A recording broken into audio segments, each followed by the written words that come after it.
Friends, welcome to सरकारी नौकरी YouTube channel. आपका हमारे इस चैनल पर स्वागत है और आज हम सी टेट के कुछ मोस्ट इम्पॉर्टेंट क्वेश्चन इस चैनल के माध्यम से करने वाले हैं। तो जितने भी तैयारी करने वाले स्टूडेंट्स हैं या आपके फ्रेंड्स वगैरह, उन सबको ये वीडियो शेयर कर दें। चलिए हम अपनी वीडियो को स्टार्ट करते हैं और वीडियो अच्छे लगे तो लाइक करना ना भूलें। देखिए दोस्तों, पहला क्वेश्चन है, भाषा के अर्जन एवं विकास के लिए सर्वाधिक संवेदनशील अवधि कौन सी है? तो पहला ऑप्शन है जन्म से पूर्व अवधि, दूसरा ऑप्शन है प्रारंभिक बाल्यावस्था और तीसरा ऑप्शन है मध्य बालावस्था और चौथा ऑप्शन है किशोरावस्था। तो इसका जो करेक्ट ऑप्शन हो जाएगा दोस्तों, वो हो जाएगा आपका मध्य बालावस्था। कौन सा हो जाएगा? मध्य बाल्यावस्था। ऑप्शन नंबर 3 हमारा करेक्ट हो जाएगा। तो चलिए अगले वाले क्वेश्चन पर चलते हैं। क्वेश्चन नंबर 2 है।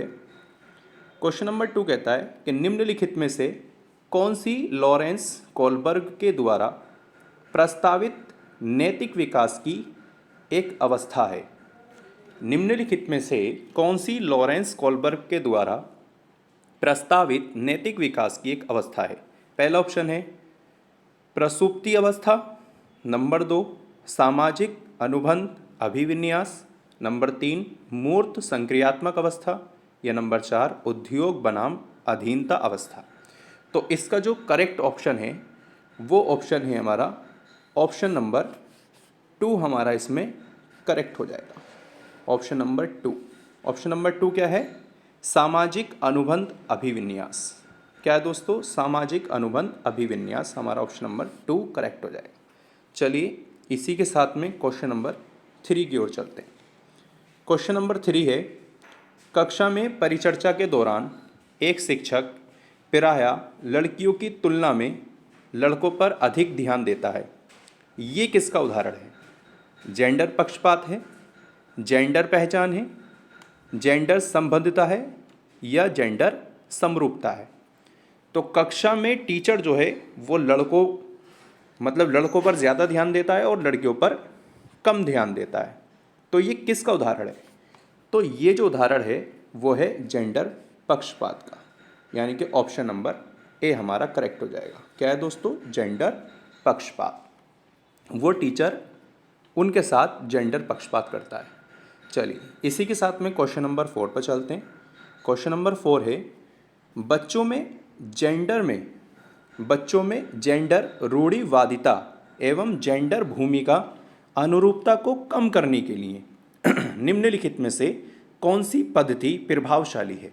यानी कि कौन सी ऐसी पद्धति है जो प्रभावशाली होगी?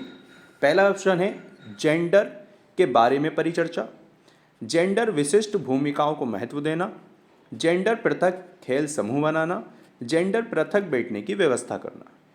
तो ये जो अगले वाले हमारे तीनों क्वेश्चन हैं, यानी कि ऑप्शन नंबर 2, 3 और 4, ये तीनों ही हमारे गलत हैं। ऑप्शन नंबर एक जो है वो हमारा करेक्ट हो जाएगा। यानी कि अगर हमें कौन सी ऐसी पद्धति है जो रूढ़िवादिता को क्या कम करने में सहायता करेगा, तो वो होगा पहला, जेंडर पक्षपात के बारे में परिचर्चा। ठीक है भाई, दूसरे वाले में होगा नहीं, क्योंकि हम जेंडर विशिष्ट भूमिकाओं को महत्व देंगे नहीं, खेल का समूह अलग अलग बनाएंगे नहीं, और पृथक बैठने की व्यवस्था भी हम अलग अलग नहीं करेंगे। ऑप्शन नंबर ए हमारा बिल्कुल करेक्ट हो जाएगा। तो चौथे क्वेश्चन का ऑप्शन नंबर ए। अगले क्वेश्चन पर चलते हैं, क्वेश्चन नंबर 5। क्वेश्चन नंबर 5 जो कि एक मोस्ट इंपॉर्टेंट क्वेश्चन है कि निम्नलिखित में से किस मनोवैज्ञानिक ने बच्चों को ज्ञान के सक्रिय जिज्ञासु के रूप में देखते हुए उनके चिंतन पर सामाजिक एवं सांस्कृतिक विषय वस्तुओं के प्रभाव को महत्व दिया है? तो ये आपको पता है, जब भी इसमें 2 टैग वर्ड आपको ध्यान में रखने हैं, और वो टैग वर्ड हैं हमारे, एक तो सामाजिक और दूसरा सांस्कृतिक। जब भी क्वेश्चन में आपको ये देखने को मिले, ऑप्शन नंबर 2 आप करेक्ट करके आएंगे, लेवाइगोस्की। तो इस पर सबसे ज़्यादा कौन महत्व देता है? लेवाइगोस्की। ठीक है, यानी कि 5वें का ऑप्शन नंबर 2 हमारा करेक्ट हो जाएगा। चलिए क्वेश्चन नंबर 6 की ओर चलते हैं। क्वेश्चन नंबर 6 है,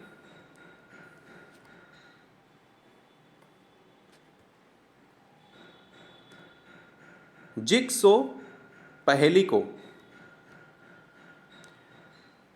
पहेली को करते समय 5 वर्ष की नज़्मा स्वयं से कहती है, नीला टुकड़ा कहाँ है? नहीं, ये वाला नहीं, गाढ़े रंग वाला, जिससे ये जूता पूरा बन जाएगा। इस प्रकार की वार्ता को वाइगोस्की किस तरह संबोधित करेंगे? यानी कि ये कैसी वार्ता है? व्यक्तिगत वार्ता है, जोर से बोलना, पाड़ यानी कि ढांचा, या आत्मकेंद्रित वार्ता है? तो ये दोस्तों उसकी एक क्या व्यक्तिगत वार्ता है, यानी कि वो स्वयं से ही कह रही है, इसका मतलब उसकी वो खुद की निजी और व्यक्तिगत वार्ता है। क्वेश्चन नंबर 6 का ऑप्शन नंबर पहला हमारा करेक्ट हो जाएगा। चलिए दोस्तों क्वेश्चन नंबर 7 की ओर चलते हैं, और क्वेश्चन नंबर 7 है हमारा, बच्चों को संकेत देना अथवा आवश्यकता पड़ने पर सहयोग प्रदान करना निम्न में से किसका उदाहरण है? यानी कि हमें बच्चों को संकेत देना है और आवश्यकता पड़ने पर सहयोग प्रदान करना है, निम्नलिखित में से किसका उदाहरण है? तो ये प्रबलन है, अनुबंधन है, या मॉडलिंग है, या पाड़ है यानी कि ढांचा है? तो इसका ऑप्शन नंबर हमारा 4 करेक्ट हो जाएगा, यानी कि क्या है ये? पाड़ यानी कि ढांचा है। चलिए क्वेश्चन नंबर 8 की ओर चलते हैं। क्वेश्चन नंबर 8 है कि निम्नलिखित व्यवहारों, इसे थोड़ा छोटा कर लेते हैं, निम्नलिखित व्यवहारों में से कौन सा जीन पियाजे के द्वारा प्रस्तावित मूर्त संक्रियात्मक अवस्था को विशेषित करता है? तो पहला है परिकल्पित निगमनात्मक तर्क या साध्यात्मक विचार, नंबर 2 संरक्षण कक्ष समावेशन, या नंबर 3 आस्थगित अनुकरण पदार्थ स्थायित्व, या प्रतीकात्मक खेल विचारों की अनुत्क्रमणीयता। तो इसका ऑप्शन नंबर हमारा दूसरा सही हो जाएगा, यानी कि संरक्षण यानी कि कक्षा का समावेशन। क्वेश्चन नंबर 9 है, बच्चों के संज्ञानात्मक विकास के संदर्भ में निम्नलिखित में से कौन सी पियाजे की संरचना है? यानी कि बच्चों के संज्ञानात्मक विकास के संदर्भ में निम्नलिखित में से कौन सी पियाजे की संरचना है? पहला ऑप्शन है स्कीमा, दूसरा ऑप्शन है अवलोकन अधिगम, तीसरा ऑप्शन है अनुबंधन, और चौथा ऑप्शन है प्रबलन। तो इसका ऑप्शन नंबर ए हमारा करेक्ट हो जाएगा, स्कीमा। क्वेश्चन नंबर 10 है कि आकलन का प्राथमिक उद्देश्य क्या होना चाहिए? आकलन का प्राथमिक उद्देश्य क्या होना चाहिए? नंबर 1 विद्यार्थियों के लिए श्रेणी निश्चित करना, नंबर 2 संबंधित अवधारणाओं के बारे में बच्चों की स्पष्टता तथा भ्रांतियों को समझना, नंबर 3 विद्यार्थियों के प्राप्तांकों के आधार पर उनको नामांकित करना, नंबर 4 रिपोर्ट कार्ड में उत्तीर्ण या अनुत्तीर्ण अंकित करना। तो इसमें सबसे इम्पोर्टेंट जो उद्देश्य होना चाहिए, ये ऑप्शन है हमारा ऑप्शन नंबर 2 इज करेक्ट, यानी कि संबंधित अवधारणाओं के बारे में बच्चों की स्पष्टता और भ्रांतियों को समझना, कि बच्चे कहीं भटक तो नहीं रहे। तो ये हमारा क्वेश्चन नंबर 10 हमारा कंप्लीट हुआ। चलिए क्वेश्चन नंबर 11 पर चलते हैं। क्वेश्चन नंबर 11 है, निम्नलिखित कथनों में से कौन सा बुद्धि के बारे में सही है? बुद्धि के बारे में कौन सा ये सही है, ये हमें बताना है। पहला ऑप्शन है बुद्धि एक निश्चित योग्यता है जो जन्म के समय ही निर्धारित होती है। बुद्धि को मानकीकृत परीक्षणों के प्रयोग से सटीक रूप से मापा एवं निर्धारित किया जा सकता है। और नंबर 3 बुद्धि एक एकात्मक कारक तथा एक एकाकी विशेषक है। और नंबर 4 बुद्धि बहुआयामी है तथा जटिल योग्यताओं का एक समूह, जो कि ऑप्शन नंबर 4 हमारा करेक्ट है, यानी कि बुद्धि बहुआयामी है और तथा जटिल योग्यताओं का क्या है? एक समूह है, यानी कि ऑप्शन नंबर 4 हमारा करेक्ट हो जाएगा। चलिए क्वेश्चन नंबर 12 पर चलते हैं। क्वेश्चन नंबर 12 है कि रूही हमेशा समस्या के एकाधिकार समाधानों के बारे में सोचती है। इसमें से काफ़ी समाधान मौलिक होते हैं। रूही किन गुणों का प्रदर्शन कर रही है? सृजनात्मक विचारक, अभिसारिक विचारक, अन्वय विचारक, या आत्मकेंद्रित विचारक? तो इसका जो हो जाएगा कि रुचि हमेशा समस्या के एकाधिकार समाधानों के बारे में सोचती है, यानी कि वो समस्या का समाधान चाहती है। तो वो ऐसी सोच क्या है उसकी? यानी कि सृजनात्मक विचारक है। ऑप्शन नंबर ए हमारा बिल्कुल करेक्ट हो जाएगा। ठीक है, चलिए नेक्स्ट क्वेश्चन पर चलते हैं। क्वेश्चन नंबर 13 है कि शिक्षण अधिगम प्रक्रिया में वंचित समूह से संबंधित विद्यार्थियों के द्वारा सहभागिता कम होने की स्थिति में एक शिक्षक को क्या करना चाहिए? बच्चों को विद्यालय छोड़ने के लिए कहना चाहिए, इस स्थिति को जैसी है स्वीकार कर लेना चाहिए, या इन विद्यार्थियों से अपनी अपेक्षाओं को कम करना चाहिए, अपनी शिक्षण पद्धति पर विचार करना चाहिए तथा बच्चों की सहभागिता में सुधार करने के लिए नए तरीके ढूंढने चाहिए। तो ये बात बिल्कुल सही है जो ऑप्शन नंबर 4 में कही गई है कि अपनी शिक्षण पद्धति पर विचार करना चाहिए और तथा बच्चों की सहभागिता में सुधार करने के लिए नए तरीके ढूंढने चाहिए, जो कि ऑप्शन नंबर 4 है हमारा, बिल्कुल करेक्ट है।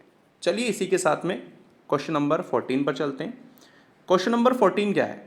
एक समावेशी कक्षा में एक शिक्षक को विशिष्ट शैक्षिक योजनाओं को नंबर 1 तैयार नहीं करना चाहिए, नंबर 2 कभी कभी तैयार करना चाहिए, नंबर 3 सक्रिय रूप से तैयार करना चाहिए, नंबर 4 तैयार होने के लिए हतोत्साहित होना चाहिए। तो ये तो बिल्कुल आपको बिल्कुल इजी क्वेश्चन है, पता होना चाहिए कि एक समावेशी कक्षा में एक शिक्षक की विशिष्ट योजनाओं को सक्रिय रूप से तैयार करना चाहिए। ठीक है, क्वेश्चन नंबर 14 कंप्लीट हुआ। क्वेश्चन नंबर 15 पर चलते हैं। क्वेश्चन नंबर 15 है कि पठन वैफल्य बच्चों के प्राथमिक लक्षण का क्या है? न्यून अवधान विकार है, अपसारी चिंतन पढ़ने में धारा प्रवाहिता है, या धारा प्रवाह पढ़ने की अक्षमता है, या एक ही गति विषयक कार्य को बार बार दोहराना है।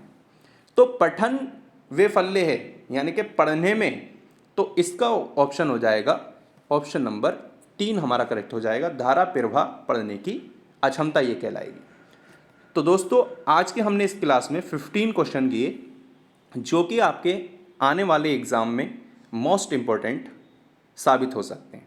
ठीक है, तो अगर वीडियो आपको अच्छी लगी हो और ये क्वेश्चन आपको अच्छे लगे हो तो चैनल को सब्सक्राइब करें और ज़्यादा से ज़्यादा लाइक करें और शेयर करें। मिलते अपनी अगली वीडियो में, तब तक के लिए धन्यवाद।